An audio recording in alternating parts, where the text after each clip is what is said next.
So ngayon mga kababayan, pakinggan ninyong mabuti itong buwelta ni Attorney Conte na kung si Sara ang maging presidente, ito ang mangyayari. Pakinggan nyo pakinggan ninyo, buwelta ni Attorney Conte, mga kababayan. Ito po. Una po sa lahat, edi good luck po sa kanya. Alam naman natin kung anong nangyari sa kasaysayan sa mga quote-unquote frontrunners, mga maagang nagdedeklara.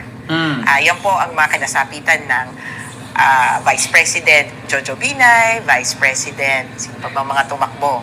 Alam niyo naman po kung anong kinasapitan nila.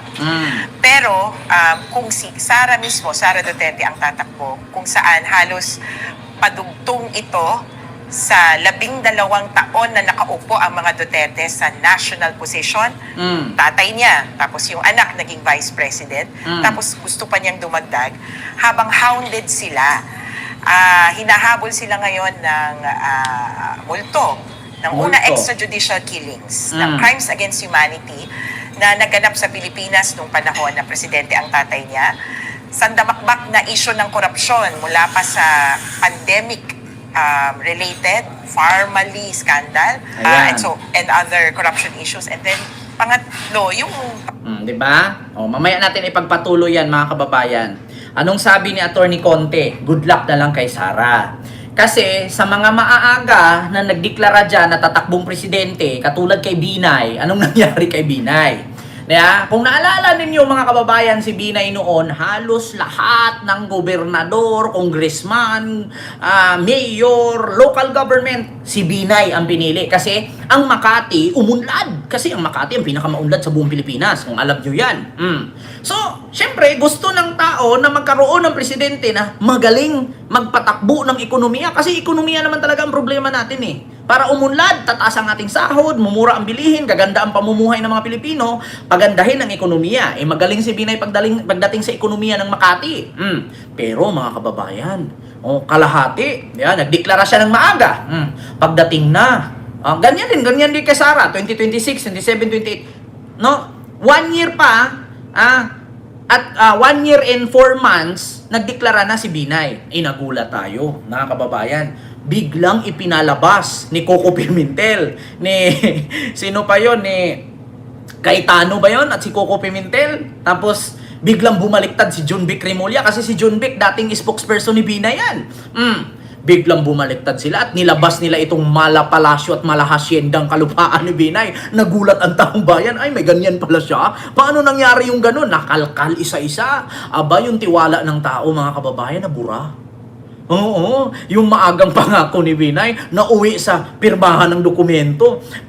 Bago nila nilabas yung mga kalupaang malapad, ay ito pa yung mga yung overpriced Makati City Hall. Nako, ito na nga nagumpisa. Kaya mga kababayan, ito si Sara, sabi nga ni Attorney Conte, sa mga vice president na nagdeklara ng ganyan, nangyari na yan. Malaki pang pagbabago niyan kung naalala ninyo mga kababayan, diba? O baka sabihin ninyo, kwento lang yan, Ken. Ito Napakita ko sa inyo kung ano ang ginawa, na ang aga ni Binay na nagdeklara, pero biglang lumabas itong Binay, Batangas Hacienda. Ito na mga kababayan. Nung napanood, pagmasdan mula sa aerial view, ang lawak at ganda ng isa sa maituturing ng pinakamalaking asyenda sa Batangas na binansagang Hacienda Binay. So wag na natin patagalin, let's go! Kahit na mula sa himpapawid, hindi makakailap ang karangyaan ng mga bahay at iba pang istruktura na nasa loob ng kontrobersyal na lupain sa Rosario, Batangas. May mansyon sa tapat ng Maze Garden. Hindi kayo ba sa mga napapanood sa mga pelikula tungkol sa mga royal family sa Europa? Sa kabilang dulo ay isa pang mansyon, bagamat bahagyang mas maliit kaysa sa unang bahay. May swimming pool naman ito sa likod. diba? Yan ang nangyari, mga kababayan. Ngayon, sa totoo lang, si Sara po ay may paparating na kaso na sandamakmak sa ombudsman at meron siyang impeachment complaint. Kaya yan, katulad sa nangyari kay Binay, noong inilabas ni Cayetano at ni Pimentel, itong sandamakmak na hasyendang napakaraming mansyon na ultimo babuyan di aircon. Paano kung biglang ilabas yan ngayon ni Trillanes, lahat ng bulto-bultong pera, bilyon-bilyon na nasa nasa bangko nila, hindi ka ba magtaka? Hindi ka ba magulat? Ganyan ang nangyari kay Binay noon. Kaya ang sabi ni Attorney Conte, malaki pang mangyari dyan. Good luck na lang sa kanya. Kasi nga, ganyan ang ginawa ni Binay noon, nagbago na wala. Nabura. Mga kababayan, kung naalala niyo noon, tapos bumaliktad pa si John Vic Remulla, wala na. Ngayon, magugulat ka, biglang deklara ng Congress yan ng impeach siya kasi hinamon niya ang mga kongresista ngayon. Nagdeklara siya ng presidential candidate siya. Tapos ang sabihin niya, eto, magdeklara ako presidente ako kasi itong mga congressman, sige, subukan yung pumirma. Kasi pag pumirma kayo dyan, mawawalan kayo ng boto sa akin. Ang problema pag na-impeach ka, ikaw yung mawawalan ng posisyon. Kaya mamili ka. Yung sandamakmak na congressman o ikaw lang mag-isa na hindi ka pa naman presidente. Ito ngayon mga kababayan, ang pinakamalaking challenge sa mga congressman. I-impeach nyo ba si Sara o manatili kayong magiging puppet niya? Ikaw, kung kawatan ka na congressman, doon ka kay Sara. Diba? Diba? Yan ang ayaw malaman ni Inday Pusit sa mga tao. Yes, yan ang ayaw talaga ni Lustay. Malaman ng tao itong kanilang kabulastugan. Kung malalaman ninyo mga kababayan, ito, noon, kwento-kwento lang yan, yung kay Binay na maala palasyo at mga mansion sa Batangas, na may golf course, may swimming pool, may piggery na di aircon, may mga mansion, may mga ala royal family sa Europe. Walang naniniwala nung lumabas. Dito, makikita ninyo. Pag inisa-isa yung mga property nila na 42 properties, na pagmamay-ari ni Digong na hindi alam ng taong bayan yan, si Trillanes lang ang naglabas. Naku, magugulat kayo. Mga kababayan. Kasi syempre, ang isipin ng tao, may ganyan siya kadami na properties, may ganyan siya kalaking pera, magkano lang naman sinasahod niya? Saan niya kinuha yun? Diba? Ngayon pa nga lang nabubutasan na sila na nakulong si Digong. Kasi kung walang kasalanan si Digong, hindi yan makulong. Una, ang dineclared ni Digong, 37 million salin nung bumaba siya noong 2022. So saan galing ang kanyang pera na 2 billion na halos ang naubos niya kay Kopman? Nga paano nila i-explain yan? Saan niya galing ang pinambayad niya kay Kaufman na 150 million a month sa 37 million lang na salin? Sige nga. Di ba nung hinamo ni Trillanes, sige nga, pumirma siya ng waiver. Biglang sabi ni Digong, do you think I can accumulate 5 billion? Simula nung nagpresidente ako, yung asawa ko may negosyo. Di ba? Tapos, di ba? Naalala nyo nung pinapirma ni Trillanes? Ang sabi niya, wala akong pera. Hindi ako makapunta ng Maynila dito sa Congress kay umasa lang ako sa aking retirement pay. Ito pakita ko sa inyo. Huwag kayong magalit. Totoo yan. Digong, walang pera, Quadcom. Tapos gugulat ka. Probinsyano po ako, hindi naman ako mayaman. Ngayon kung magsige tayo dito pa ganon, mamululoy ako. I am living on my retirement pay. Retirement pay daw. Wala akong negosyo. Ano kahit sino sa dako. Wala akong outside source except my retirement pay. Do you think I cannot accumulate even 5 billion? Sa negosyo ng asawa ko? Pati ang sweldo ko?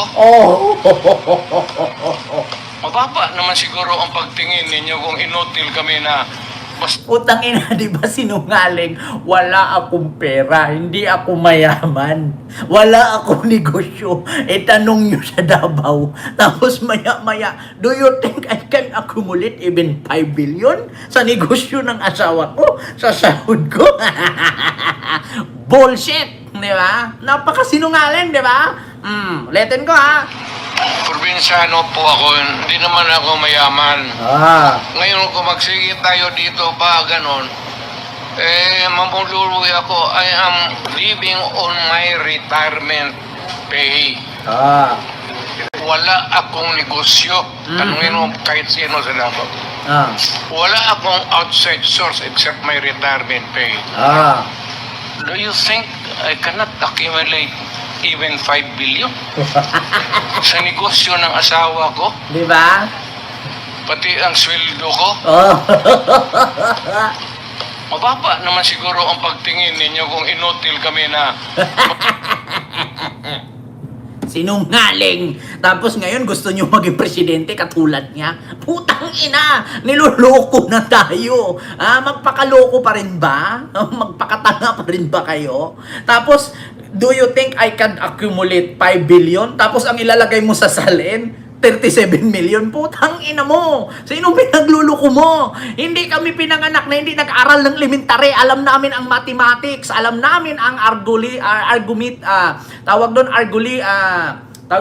arithmetic. At saka trigonometry. Na pag-aralan din namin yan, Digong. At hindi lang din ikaw marunong magbilang. Marunong din kami. Yan ang mahirap, mga kababayan. Tapos ngayon, magiging presidente natin, anak pa niya. Aba, kaya nga sabi ni Attorney Cristina Conte, 12 years sila. Yung tatay niya presidente, tapos siya ngayon vice president, tapos dadagdagan pa niya another 6 years. Ano yun? 18 years na naman sila sa national government. Tapos ang mangyayari, lulukuhin na naman tayo. Anong sabi ni Attorney Conte? 12 years sila dyan. Si Digong 6 years. Si Sara 6 years. Tapos magsi 6 years na naman siya. Ano yung gahaman sa posisyon? Una po sa lahat, good luck po sa kanya. Alam naman natin kung anong nangyari sa kasaysayan sa mga quote-unquote frontrunners, mga maagang nagdedeklara. Yan po ang mga kinasapitan ng Vice President Jojo Binay, Vice President, sino pa ba mga tumakbo? Diba? Ma'am Alma Baking, salamat po, ma'am. Kinasapitan nila. Pero kung si Sara mismo, Sara Duterte ang tatakbo, kung saan halos padugtong ito sa 12 taon na nakaupo ang mga Duterte sa national position, tatay niya, tapos yung anak naging vice president, tapos gusto pa niyang dumagdag, habang hounded sila. Hinahabol sila ngayon ng multo. Ng una, extrajudicial killings, ng crimes against humanity na naganap sa Pilipinas nung panahon na presidente ang tatay niya. Sandamakbak na issue ng korupsyon mula pa sa pandemic related, formally scandal, and other corruption issues. And then, pangatlo, yung pansariling issue ni Sara Duterte sa confidential funds sa DepEd. Ang paghahabol ng mga multong ito ay palagay ko aabot at magpapasya sa kanya sa 2028 kung matutuloy nga ang kanyang pagtakbo. Alam naman po natin, malupit maningil ang taong bayan. Tama. Malupit bumalik ang kasaysayan. Tama! So in your lives, diba? Alam natin kapag taong bayan na ang maningil. Hindi naman kasi alam nyo sa totoo lang mga kababayan, malaking pasasalamat natin sa Quadcom. Lahat ng kasinungalingan ni Digong na bulgar. Lahat ng kabulastugan nila na bulgar sa Quadcom at sa Senate. At iyan ang ebidensya ngayon sa dahig na hindi siya makalaya-laya. Dahil sa kabubuhan at kayabangan niya, nang akala niya, kitoy-kitoyin niya ang Quadcom, kitoy-kitoyin niya ang Senate, hindi siya makulong. Ikaw ba naman sabihan mo yung presidente, meron tayong presidenteng bangag noon, bangag ngayon, bangag ng ating presidenteng adik. Kung ikaw presidente ganunin, sabi nga ni F. Elisa, bad shot yan sa akin, bad shot yan. Kulong. Nung kinulong, yung 4 na paa, napilaya na sila. 3 sila ngayon. Tapos mapipilay mo, wala pa si Sara, 2 na lang sila. Anong gagawin ng 2? Diba?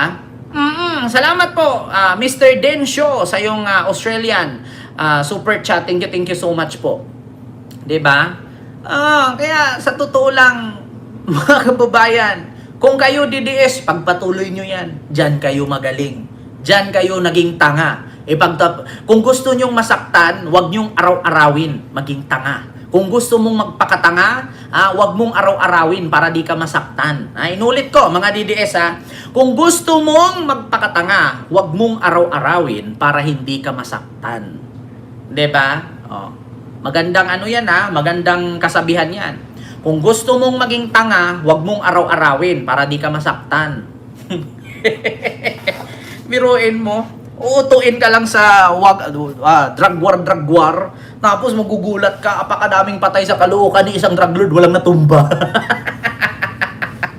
Napakaraming patay sa Cavite, Laguna, Batangas, Metro Manila, Manila City ug Manila. Ni isang drug lord walang namatay. Ano yung walang drug lord sa Maynila? Usamis lang meron?